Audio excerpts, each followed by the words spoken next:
Allah berfirman, "A'udzubillahi minasyaitonir rajim. Bismillahirrahmanirrahim. Huwallazi ba'atsa fil ummiyina rasulan minhum yatlu 'alaihim ayatihi wa yuzakkihim wa yu'allimuhumul kitaba wal hikmah wa in kanu min qablu lafi dhalalin." Dialah zat yang telah mengutus pada masyarakat yang ummi, tidak bisa membaca dan menulis, seorang utusan dari mereka yang membawa 3 misi. Yang pertama, yatlu 'alaihim ayati, membacakan kepada mereka ayat-ayat Allah. Yang kedua, wa yuzakkihim, mensucikan mereka, mensucikan jiwa-jiwa mereka. Dan yang ketiga adalah wa yu'allimuhumul kitaba wal hikmah, mengajarkan kepada mereka Al-Quran dan Sunnah Rasul sallallahu alaihi wasallam.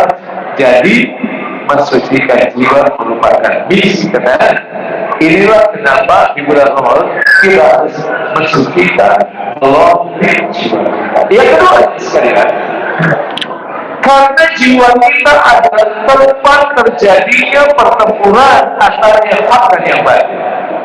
Surah Syams ayat yang ke-7 sampai ayat ke-10, Allah berfirman dan bersumpah demi jiwa. A'udzubillahi minasyaitonir rajim. Bismillahirrahmanirrahim. Wa nafsin wa ma sawwaha fa'alhamaha fujuraha wa taqwaha qad aflaha man zakkaha wa qad khaba man dassaha. Dan jiwa yang menyempurnakan jiwa. Fa'alhamaha fujuraha wa taqwaha. Ya Allah telah mengilhamkan kepada jiwa itu fujurah, kejahatan jiwa, wa taqwaha, dan ketakwaan jiwa. Sengaja Allah mendahulukan kata fujur, setelahnya Allah baru menyebut kata takwa, dijanjikan untuk menarik perhatian kita agar kita waspada dengan potensi yang sangat berbahaya ketika jiwa ini didominasi oleh kejahatan. Maka para ulama-ulama kita kemudian mengklaster jiwa yang paling 3. Satu, ada yang namanya jiwa paling rendah, namanya jiwa nafsul ammar, jiwa yang ia selalu menyuruh kita pada kemaksiatan. Yang kedua, ada jiwa kelas middle, kelas pertengahan, namanya nafsul lawwamah, nafsu yang masih bagus. Ketika pelakunya melakukan kemaksiatan, ia mencela diri untuk kemudian tidak mengulang kembali. Dan nafsu yang paling tinggi adalah nafsu mutmainnah. Mudah-mudahan semua yang hadir nafsunya mutmainnah semuanya. Amin.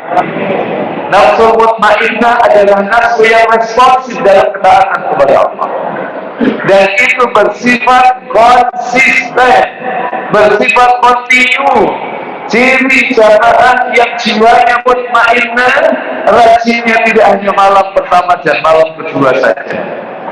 Halo, ini insya Allah Bapak Ibu sholat tarawihnya 10 hari, 20 hari, atau sampai malam terakhir Bapak Ibu. Saya doakan yang sholat tarawihnya sampai akhir masuk surga. Amin. Yang tidak sampai malam terakhir, saya doakan mudah-mudahan Allah memberikan hidayah. Amin. Itu saya nafsu. Nah, alasan yang ketiga, karena Allah menyukai orang-orang yang mensucikan jiwa. Di dalam ayat, penghujung ayat dari surat Al-Baqarah ayat 222, Allah katakan, Inna Allah yuhibbul tawwabin wa yuhibbul mutatahhirin. Sesungguhnya Allah mencintai orang-orang yang bertaubat dan orang-orang yang mensucikan jiwa. Nah, yang kedua, selanjutnya, setelah kita mengetahui tentang urgensi mensucikan jiwa, bagaimana caranya kita mensucikan jiwa. Ada satu kitab bagus yang Bapak Ibu sekalian bisa baca. Judulnya adalah Al-Mustaqlas di Tafsir Nafas. Rasulullah mensucikan jiwa karya seorang ulama Syiah namanya Syekh Said Awar. Bukunya agak tebal dan sudah diterjemahkan dalam bahasa Indonesia.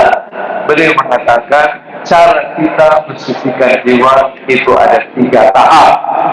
Tahap pertama yang disebut dengan tatahur, yaitu pembersihan. Jadi pastikan di bulan Ramadan seperti ini, apalagi kita berada di hari-hari awal dari bulan Ramadan, pastikan kita men-screening penyakit jiwa kita, penyakit hati kita.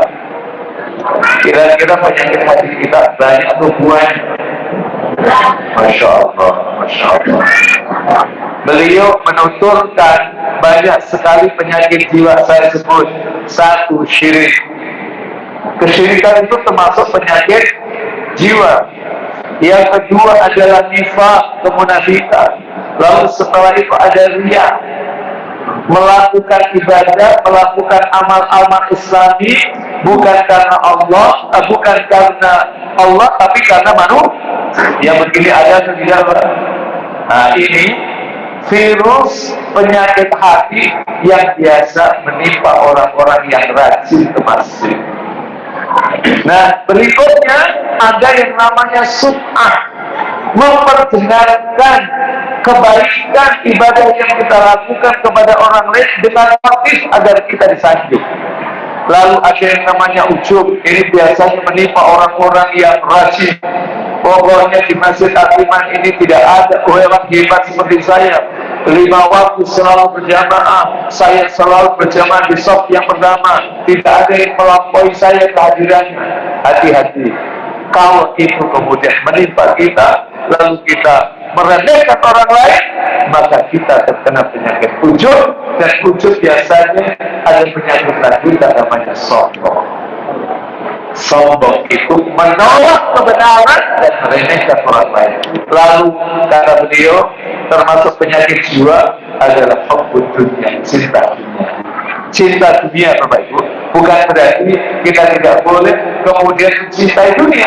Yang dimaksud dengan hubbud dunia adalah ketika seorang mukmin menempatkan cintanya kepada dunia di atas kecintaan dia kepada Allah.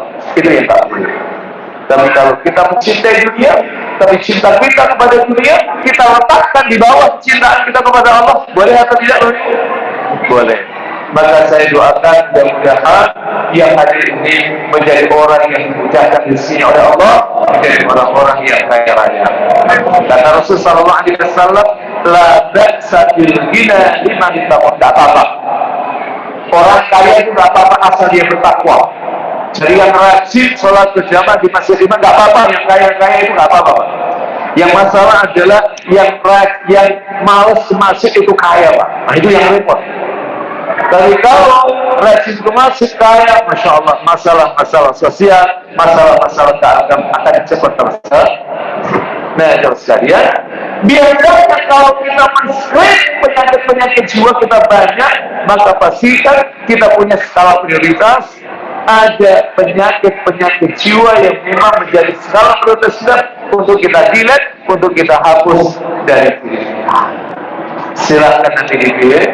Kalau memang tidak gampang membersihkan semua penyakit jiwa kita, butuh fokus. Nah, dengan cara seperti itu, nanti Ramadan ada beberapa penyakit jiwa yang harus kita bersihkan.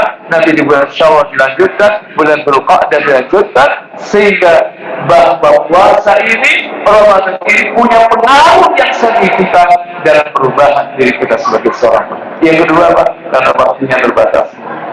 Sampai jam 9 kan mulai. Oke, sudah semuanya. Yang kedua adalah tahakkuk. Apa itu tahakkuk? Pengisian setelah tadi di laundry, dibersihkan semua penyakit-penyakit hati kita dibersihkan, maka tinggal diisi apa? Satu, dengan keikhlasan kita dalam beramal. Diisi apa? Dengan tasir, dengan sifat jujur. Diisi dengan apa? Amanah. Dan juga nanti diisi dengan sifat-sifat keluhuran yang lainnya, termasuk juga alfa, memenuhi janji dan lain sebagainya. Dan nanti puncaknya bagaimana kita mensucikan jiwa kita dengan melakukan apa yang diistilahkan oleh Said Hawat dengan istilah yaitu takhallul. Kita menduplikasi akhlak asal Allah yang memang itu layak kita, kecuali yang memang itu adalah otoritas Allah, kita tidak boleh. Dan satu paketnya adalah kita berakhlak seperti akhlaknya Rasulullah Sallallahu Alaihi. Untuk mengetahui akhlak Rasul, maka Bapak Ibu perlu belajar.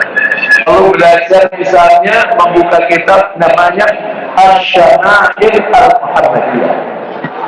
Itu kitab karya Imam Turmudi yang berisi tentang sifat-sifat Rasul Sallallahu Alaihi Wasallam, sifat-sifat yang berupa akhlak beliau, tapi juga terkait dengan performa beliau. Ada satu kitab lagi yang cukup bagus namanya Al-Wafa dari Imam Ibnu Jauzi. Itu juga kitab yang memaparkan tentang akhlak Rasul Sallallahu Alaihi Wasallam. Karena akhlak itu kita peroleh melalui proses pembelajaran. Dengan cara kita belajar, maka yakinlah kita akan bisa berakhlak seperti akhlaknya Rasul Sallallahu Alaihi Wasallam. Alangkah mulanya kalau dalam hidup ini kita menghadirkan akhlak dari semua sisi kehidupan kita. Apalagi hari ini kita mendapatkan negeri ini sedang mengalami krisis moral.